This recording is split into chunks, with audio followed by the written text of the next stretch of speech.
Start the recording. Okay. Hi, everybody. Good to see you. I have had such a great time with Innovate US, and I think it's going to keep going. I will say that this presentation, Smart Data, Fair Cities, I'm going to say that this is really just the beginning. So this is an orientation around thinking about how you can use data in your city management and how you can highlight that that data will begin a process of creating equity in those cities. So I'm going to introduce some ideas to you. And I think as we're moving along, and we can put it in the chat, we could also do a bit of a follow-up around this and get deep into some case studies and deep into some data. I think it's always good to get a strong idea and orientation around what thoughts and what's available and how we might be able to mold that. But as we get deeper, I'd like you to have this real functional ability to pull data, pull multiple types of data, and play with them and understand how one set of data may impact another and how data can be dynamic and complex. So let's move forward. Just a little bit about me. I love the introduction, very humbled and very thankful. One way to think about me, one is that I look at AI and machine learning as a tremendous tool for good. I'm a Star Trek baby. And, we couldn't have these advanced societies without, getting some of our more complex problems under wraps because we have the technology to do it now. So I want you guys to think about this moment, think about this time. Yes, there are a lot of negative elements about AI and machine learning that, feel like it is overwhelming and a little disempowering. But I'd like to flip the script and say, wow, there's a tremendous amount of data that we can use to our benefit. And this is a little bit of an introduction into that. Another thing to think about with me is that I've spent a lot of time in vulnerable populations and in vulnerable settings, meaning there may have been a real shortfall of funding, of resources, of thoughtfulness around how systems are developed. So I like to fill in those gaps. I like to think about how do we address problems systemically. And so you'll see a lot of that in this presentation. And as we move further along in these sessions. Finally, I look at urban environments and I look at them from a complex dynamic systems framework. So we think about that in the space of like tipping points and bifurcation, state changes, understanding that there are patterns that happen in the urban environments and things are really joined and combined. Okay. So first thing we have to think about is this is deep work. Everything that we do, everything you've done today, last week, for the last year. It's not easy, it's complex, it's not always fun. So we're gonna have a little bit of fun today because I've been having a stressed out time. I don't know about y'all, but we're gonna keep it light. I'm here in New Orleans. New Orleans is known for doing a good job at having fun, so we're gonna reflect that um, in our presentation. So things to think about when you're looking at city data. We're going to talk about, I have a whole itinerary mashed out, but it really comes down to this. Um, Working with data can get very convoluted and very bizarre really fast. So it's good to have someone to handhold, someone who understands. So always, whenever you're thinking about doing a data project, your city managers or those people who do data and they, crunch that data pretty regularly, they will always appreciate you addressing them from the perspective of how from the perspective of curiosity, how can we do this? How can we bring data together to make a better environment, to do a better job? And they will always tell you that there are things that you will need to avoid. And there are things that are actually really fun and beautiful about this process. I'm sorry, I really sound very nerdy right now. Okay. All right. So, what are we going to do today? We're going to talk a little bit about the what, whys, hows, wheres of city data. We're going to think about the core benefits and challenges in managing city data. Where is the real benefit in this, and how does it play out? And then some of these challenges you're going to meet. I like to go into this conversation around evidence. Oftentimes, we make our city strategies based off of what sounds good, what looks like it might work. But we don't always have evidence for that. So when we think about city planning and service delivery, we want to be able to say, hey, we've used these techniques and they've delivered for us, or other cities have used these techniques and it delivered for them. So we want to bring those best strategies, and we want to be able to show that over time, this investment, this work around data is actually giving us some outputs. So I think ultimately, when you're introducing using city level data and manipulating that data and trying to say, okay, I believe we should take strategy A, B, or C, you want to be able to evidence it first. So we'll talk a bit about that. There are elements of using data at the city level, especially now with large language models, that it's just almost no end to what you can do. So you have a fair amount of quantitative data that you can parse through, play with. You can get some numbers. You can do some regressions. At this point, you can do anything that chat tells you to do.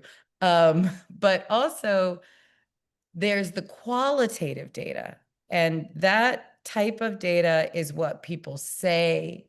It's what comes out in the news. Right now, I'm doing a project that's scraping news from multiple countries in multiple languages. What are people talking about? What's really important to them? And there are also ways to combine those two. So you can bring the quantitative data and the qualitative data in the same place and be able to say something more, something new that you had not been able to say before. And of course, as I'm saying, when you look at what your population is saying and you look at what their problems are, it is an easy segue to build equity for them. And structural equity, we can talk about. There are different types of equity, but also just being heard and being able to show your constituency, you've been complaining about the same thing for the last 4 or 5 years. This is us showing you that we're addressing this, we're managing this, we're thinking about it in our development. Okay. So everybody talks about silos, but I was just in the country, and silos are really fun to look at. They're storage units. Obviously, they keep a lot of America alive. We can't really do our grain work or agricultural work without silos, without a place to kind of take our data and stack it. But it can be overwhelming. And most of the time, that the part that's most overwhelming is that the data sits by itself. It's just one type of data or a couple types of data that never really fully integrate in a functional way with other data. I'll give you some examples. So we've got 311, which I love to work with, and I'm using New York City as a exemplary city right now because they've really put most of their data out. It's mostly open source. I feel like many of you cities, if you're representing a city, your data is open source and nobody uses it, or only a couple people use it that have the finesse. But what I'd like you to do is spend a little time going through either your city or a large city's transparency commitment via their city level data. And you can just bring that data down in an Excel sheet. It doesn't have to go into some large, software to get consumed and digested and spit out into something you don't understand. I think it's very easy at this point. I will demonstrate in another session how you can just drop that data right into ChatGPT and ask it questions and say, okay, I've got 311 data for all of 2025 thus far. What are the biggest complaints? What zip codes are they coming from? What are people most worried about? Well, check it out. That 311 data might say, oh man, we have a ton of people who speed through my neighborhood. They're speeding through the neighborhood because there's construction. That construction causes detours, and now this fast traffic is moving through a residential area. Well, that data would sit in the transportation data. So now you're seeing, oh, wow, we've got transportation data that coalesces or aligns with our 311 data. So this is a good example where data can connect together. And if you just looked at it by itself, you might not see, oh, this construction sitting here, but it's creating a secondary problem. Another example could be our public health issues. We've got a bunch of new cases of COVID. All right. We've got other things that are sitting on the horizon, and we need to say, all right, where do we think about emergency dispatch? Where do we think about where our most critical systems should be deployed, and where should they be sentinel? The darker side of this would be profiling in the police, where the police are always running up and down the higher crime areas. Well, you can do that in a proactive way, where you know that there are problems at the city level that might be burgeoning, they're growing. How can we send those care teams out ahead of time to start gathering qualitative data to fix these problems before they get out of hand? So I just want you to think about your unit of operation, however you're coming to this problem. Think about the data layers that might seem like they're in different places, but they could be very relevant to you. If you're thinking about it and something really pops up in your mind, please throw it in the chat, because I think everybody on the call and in the future will be like, you know what? I've never thought about aligning my heat island data with my emergency room visits for dehydration. These are things that could really sit on top of each other, and you can look at those patterns. Okay. Another problem is, as we just mentioned, when you have all this data, sure, you've got it, but it requires some sophistication to unite it, and to unite it in a meaningful way. Most of the time, you're going to get this information, you'll look at it, and you're going to glaze over. And you're like, what am I looking at? And what does this mean? And this is too much. And I will ask you to take a deep breath and start contemplating, what are the threads that tie this together? What are certain elements of your data, or your city level data? What can we see between them? And how can we look at them in one unit? So let me take a second to hear from people, either in the chat or come off mute. What are some problems that you're dealing with? And you have maybe two elements of data and you want to tie them together. You can name something that you have a question about, or you can name something that you've solved the issue for. Oops.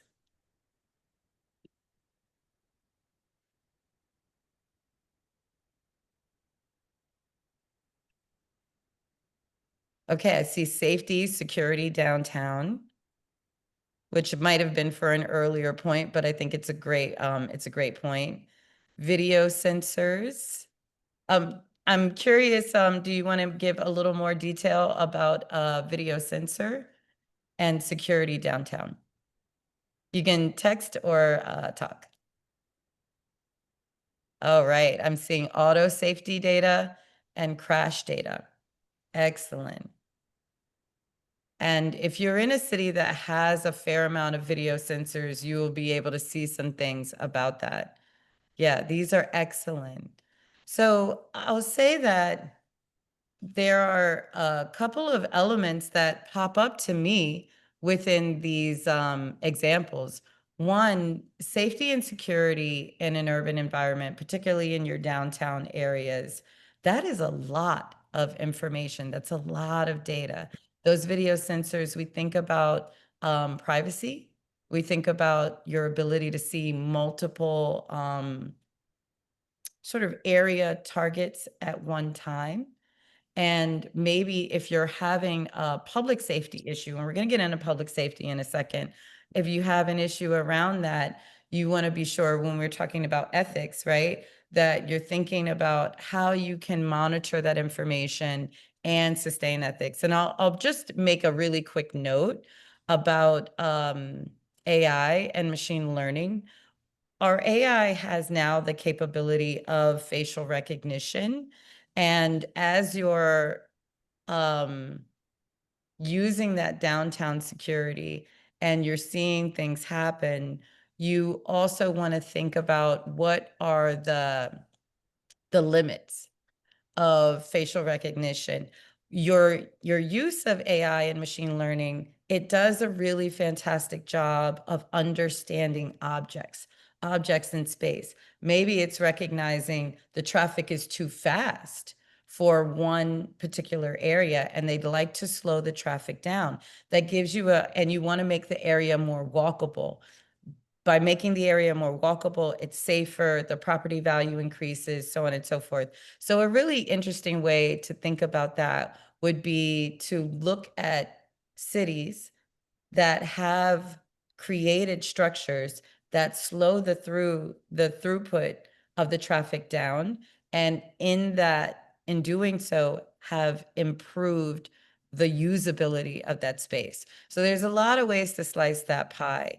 And I think one of the ways that we like to think about information and data, we'll get into it in a second, in this case study, is geographically. So let's look at a case study around housing instability and displacement risk. So we have an issue in New Orleans. We have a lot of people who come from maybe even colder environments because it's still very warm in the winter, but these people may have come unhoused, or because we have such a tremendous gentrification issue here, we have a lot of people who are becoming unhoused or housing unstable in transition. That number is growing pretty regularly. So when we think about some of the drivers of a complex issue such as this, they're not just one type of data. There are many types of data that roll into this issue and give some thoughtfulness to it. And as you're contemplating the specific problems that you are facing, I want you to kind of do this exercise with me. Take a minute and layer the data that are relevant to the problem you're thinking of. So if we're looking at housing instability, things that we know that we can get data on off bat. We know that we can look at a parcel level, which is at a house level. We can always, aggregate up, look at the block group level. We can look at the census tract. I actually always avoid looking at the census tract or even the neighborhood because it aggregates too many things into one place. So sometimes you got to get a little granular, sometimes not as much. But we know that we can get the property tax. We can look at the assessor data. We know we can get that 311 information. We can pull that right on down into an Excel CSV file. We can look at inspections and violations, and we can map that. We can look at eviction rates, not just rates, but the actual filings, and put those filings at their geographic level. So evictions, foreclosures, we can see how much the rent is. And of course, we can see what the mortgage, the average mortgage rates look like. And we can also parse that by who are the wealthier income tracks. Does this align with race? Does it align with how long you've owned your home, or the average neighborhood has owned their home? So now you can see we can really dig down deeper. Now, I will say that we've all seen a heat map. We've seen a dozen million billion heat maps, and we're really happy that heat maps exist. We're really happy that we're able to go a little deeper, and we've all either read or created these reports that show, okay, it's these people. These are the trends. This is what it looks like right now. This is what we think we should do. And here are some solutions that we think may work. Now, what I find is that this approach, while it's maybe the best we're able to do, our ability to analyze and be precise with data has really improved over time. And where you sit in your seat right now with your ChatGPT, reading your emails and taking some of the, stronger language out, that chat also can do this work with you. It can also show you how, if you have higher risk areas, what are some of the other factors that feed that risk? And then we can get a bit more complex. So that's the thing that I want to walk you through. And I'm going to ask you to take a deep breath again and get ready, because we're going to get dynamic with it. Okay. So, as I was saying, I really do love that we've been able to think deeper around data, visualize it with big, pretty colors that give some trends. But I think that we can do better and get a little more into what is going to take to turn some of these conditions around. So, this idea of finding the thread of data that ties our problem together. The reason we want to be precise, the reason we want to be thoughtful and complex, is so we can get to solutions that doesn't solve the problem just for one group of people or two. It solves the problem or reaches towards a solution that can be homogeneous for the group. And that's something that, even in public health, we often try solutions that might fit one target group, but doesn't really shift the overall situation. And that's how I want you to think about this evidence-based approach. That's how I want you to think about complex solutions for complex problems, really. Yes, they are complex. Your problems are complex. My problems, I promise you, they have layers. And, one of the things we think about, and just as we're prepping to get into this part of the conversation, I want you also to think through this lens, not this is complex in that it's not solvable. I want you to see your vision and your thoughtfulness around the problem in deep empathy. Think about the client that you care about. Think about the population that you're focused on, and think about all of the issues that they are trying to solve. One of the projects that I've done some time ago, working with women who are HIV positive, who are pregnant, who are low income, and have had a history of exchanging sex for survival. We use that term survival sex to contemplate when you're really just trying to eat and find a place to sleep. Okay. So the way you would solve the problem of someone like that, you're not going to be judgmental, right? And B, you're not going to fix it with just throwing money at their problem. You're going to need a full team. You're going to need to be comprehensive and thoughtful in the way you work with that population. And if you guys ever want to get into, sort of the weeds of how we do that, it's really beautiful. But we also think of things comprehensively, meaning there is a psychological and psychiatric care team available. There's peer support available. There's a social worker there to deal with the direct needs.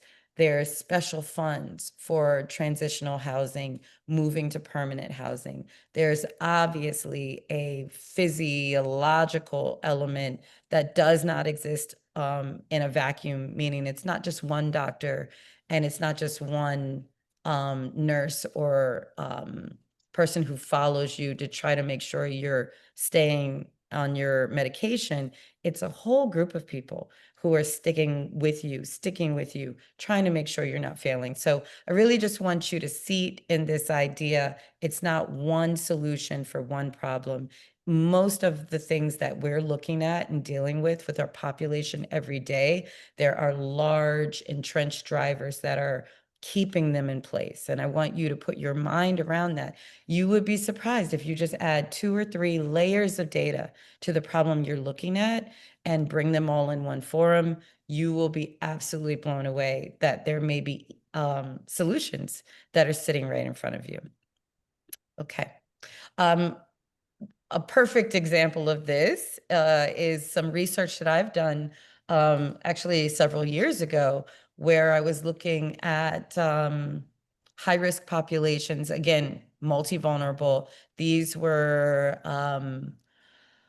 formerly incarcerated people who were being released. They were considered high risk for committing crimes and high risk for recidivism, but we were releasing them in the highest risk areas. So areas of very high urban insecurity. So this is New Orleans.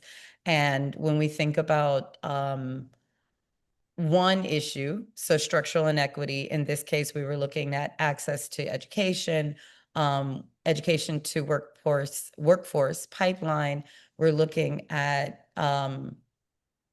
employability, employment, infrastructure, utility, transportation. We're looking at just the basics, right? And we're seeing that there were real issues in very specific populations in very specific areas. Not only that, but those people were having a hand-to-mouth existence in those very same geographic locations, meaning their rent-to-income ratio was at or higher than 50%.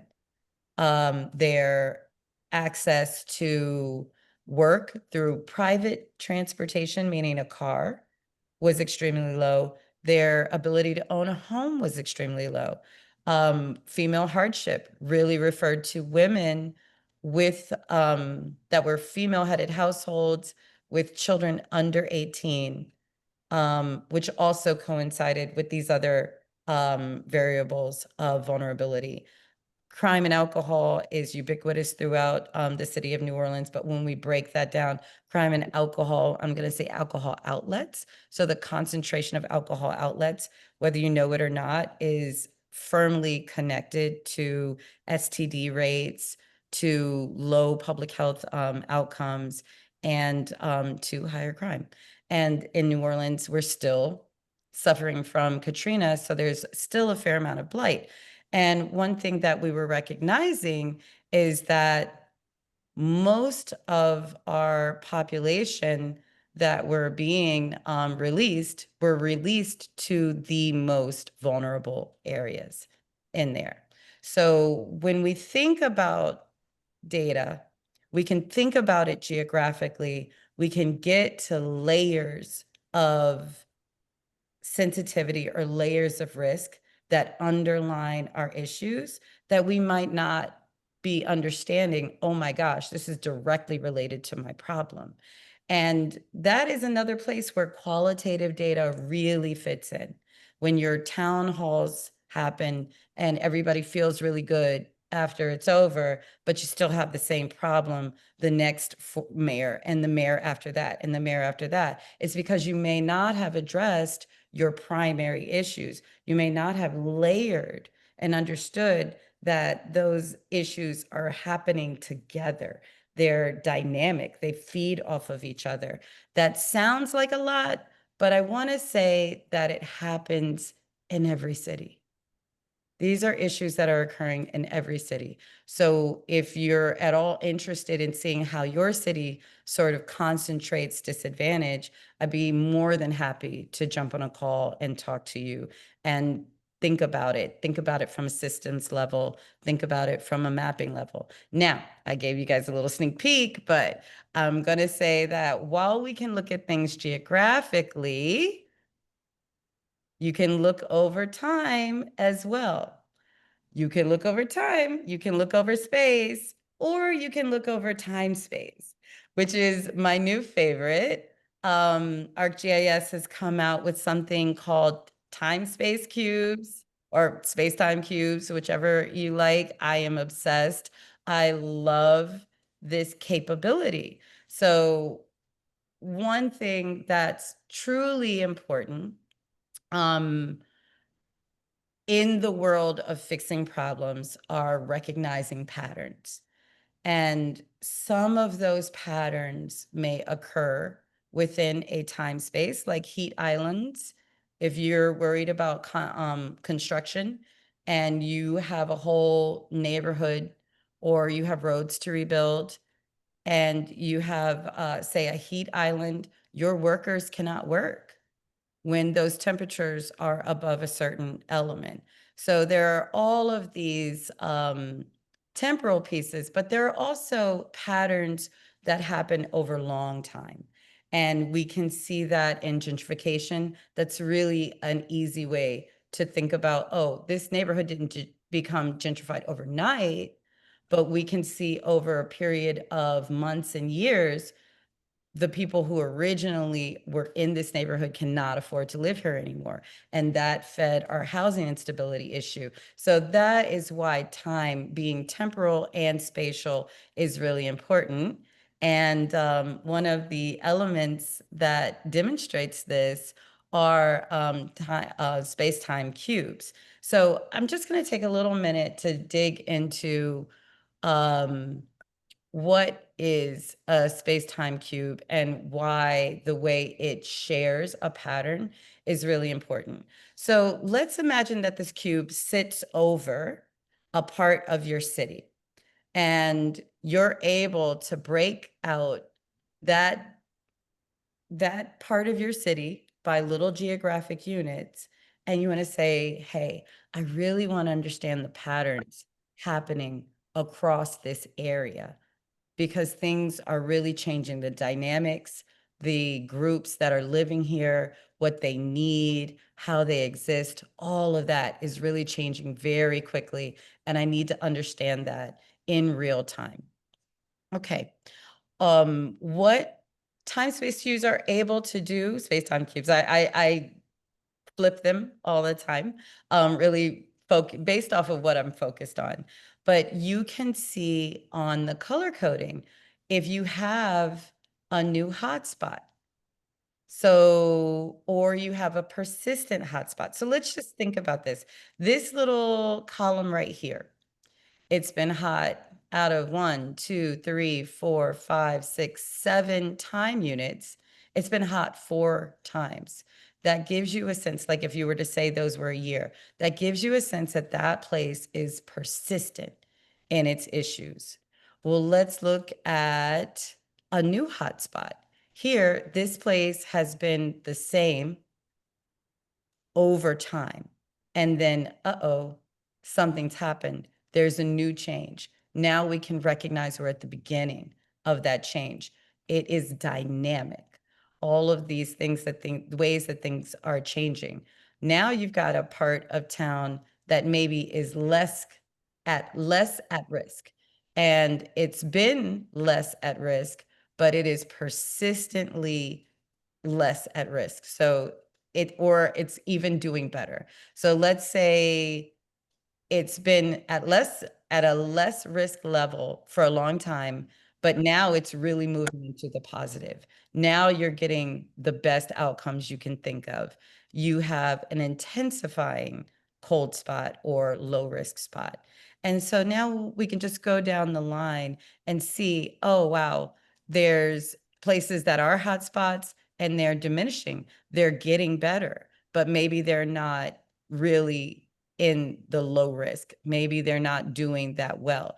So see how over time we can think about where we're going to do our interventions, how we're going to do them. And I'm going to take it all the way to the top.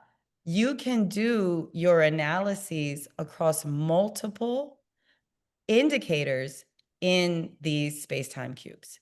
So say you want to look at this housing issue, housing instability. You want to look at the costs of houses in specific neighborhoods. You want to see that over time, but you want to look at that in reference to new taxes that have just been passed, maybe 2 or 3 years ago. The beginning of that new tax code might be when you start seeing some real dynamics in each of these geographic areas. And now you can see that that may have had an impact in very specific places. So when you're working in these arenas, again, it might look like it's really difficult math, but it's not. These are just patterns over space and time. You can take all of your problems and set them across and say, oh, I want to look at how this happens in relation to this. Same, I want to look at this and how it happens in relation to 1, 2, 3, 4 indicators. Now you're able to do that really with ease, almost in real time. Okay.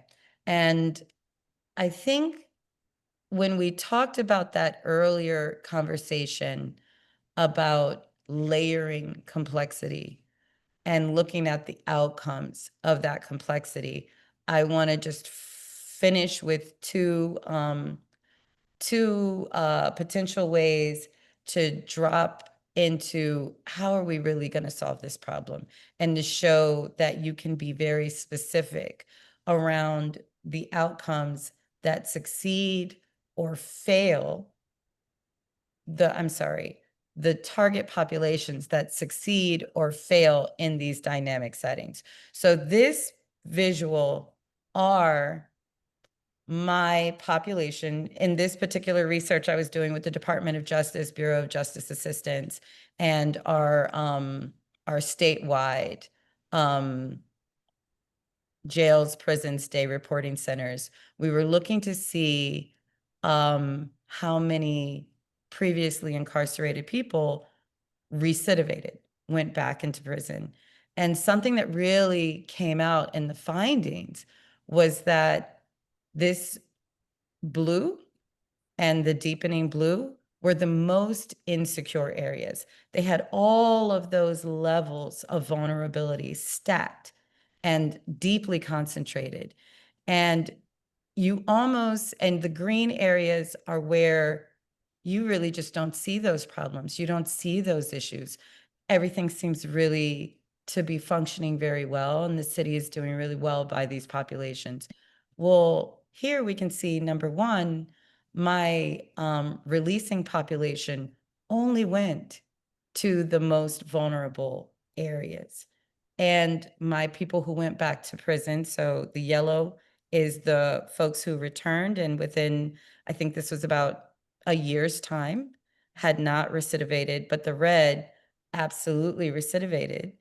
And we see this separation. We see that they're only going back to the highest risk neighborhoods. And those people who went back to prison were only in the highest risk neighborhoods. There's another element to this that I want to just lay on you, just to take it a step further. We can look at those dynamics over time. We can look at what drives these outcomes that we care about up and what drives them down.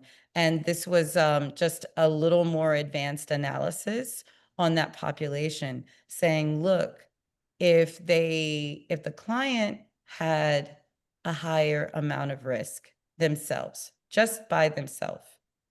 And they had a very high level of urban insecurity. What is their likelihood of going back to prison? And in this way, we can really get into these layers of complexity. It might not be just an issue of we just need to put better vouchers out. We just need to get more dollars to um, to fix the roads and make the recreation better. There's other things at risk here. Maybe we need to do more employability for younger people.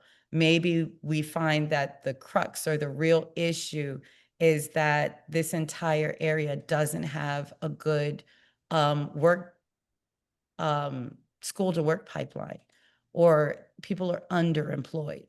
So I'm just really imploring you as a group to think about the issues that are out there, how multi-layered they can be, and how you can parse those out and start looking, oh, wow, in this group, we can start thinking about these problems and getting a lot more specific to them. Okay. And I am at time. I can't wait to hear your questions. My organization is a nonprofit. It's called I-STARRT. It's the longest acronym ever, but what we are doing right now is just this. We're looking at complex issues and we're parsing out some of this vulnerability. We're parsing out some of these risk drivers. We're parsing out what are the structural drivers that are keeping our populations in the same situations or worsening situations over time. And we're thinking about this all the time. So as I mentioned, if you're looking at a problem that feels very complex to you, you've thrown this intervention, that intervention, the other intervention at it, all three interventions at the same time, but you're still seeing the same outcomes. I would love to talk to you about it and think around those issues together. All right. Thanks, guys.